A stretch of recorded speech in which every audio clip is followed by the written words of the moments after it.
Greetings, Local 2627 sisters and brothers. Today is Monday, February 4th, 2013. I hope everybody had a great weekend. Let me just do a couple of updates.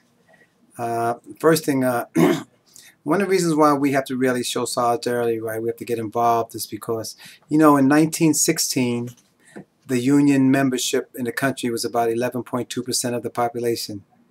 During the years, all the way up into the 50s and the 60s, it was around 33% of the population of the country, working population of the country, was unionized. Now, last year, would you believe that the population at a union is now 11.3%? So we're going back all the way back down to where it was 100 years ago.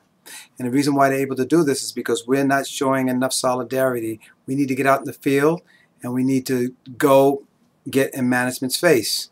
We need to do whatever it takes to make sure that our way of life is upheld. Because what's happening right now, it's kind of sinful what the country is doing to us. That 1% are the ones who are doing it. But anyway, that being said, just be aware, these things, we have to make a point to do what we're supposed to do in elections when we vote. Because if we don't, we're going to be left out in the hole pretty soon. Everybody's going to be kicked out. Remember what happened to OTB? Not only was OTB disbanded, but the members who had already been retired had all their benefits taken away from them. Remember what happened with Tier 6? 3 a.m. in the morning, the governor signed the bill putting Tier 6 in place. So these are things we have to be careful of.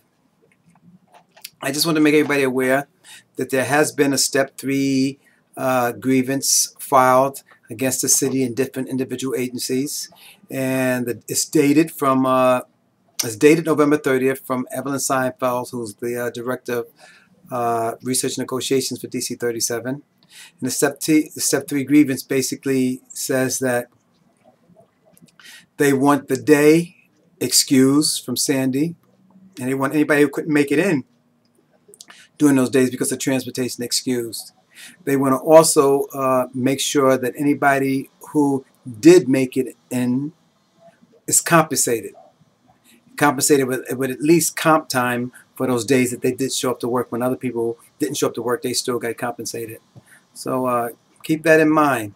There's a grievance out there, not just the Memorials, but Transit, NYCHA, CUNY. We have all these grievances involved against the city so that we can get recognition and get what we call being made whole in the union.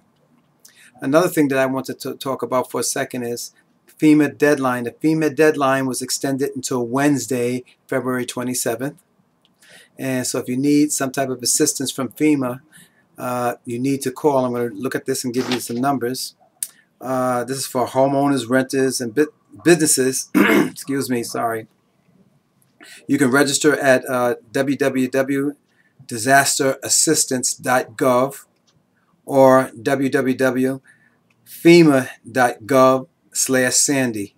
Or you can call FEMA at 800-621-3362. And before you call them, make sure you have the address of the affected property, your insurance information, and your social security number. These are the 3 things that you need to talk to them whenever you make contact with them. And again, the deadline to apply for FEMA is February 27th of this year. Another thing, remember that the Personal Services Union at DC 37 is giving a small disaster relief, some cash. It comes through the Help Your Own fund. I think the cash is around $250 or $300 in between that range. And as usual, Local 2627 does match whatever you get from the DC 37 Help Your Own fund.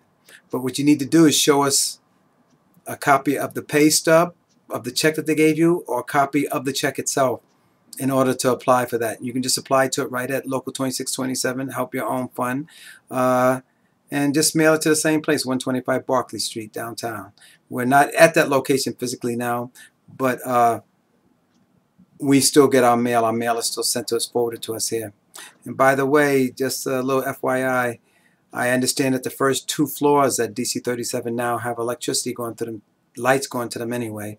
But remember, the scheduled date for reopening of that building is around June or July. Good and welfare.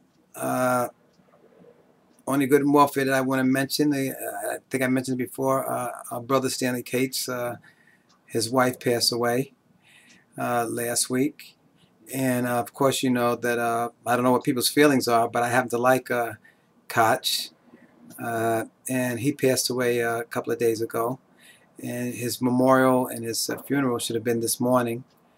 But anyway, in solidarity, this is Robert Ajay, and please make sure you try to find out who to vote for. And also, by the way, remember all the information you need about any numbers to contact DC37 with this prescription or Mel's or something like that is on our website.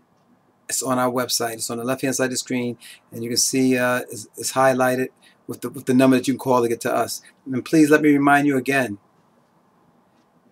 don't send us an email that does not have your phone number in it. We get too many emails. We cannot sit back and sit down and write you a 2-paragraph response to your email. We may have questions, so that means we'll go back and forth with questions. We're getting 70 to 80 different emails a piece a day. We don't have time to respond like that. It's easier for us to talk to you on the phone. Anyway, until next week, this is Robert Ajay. Have a good one.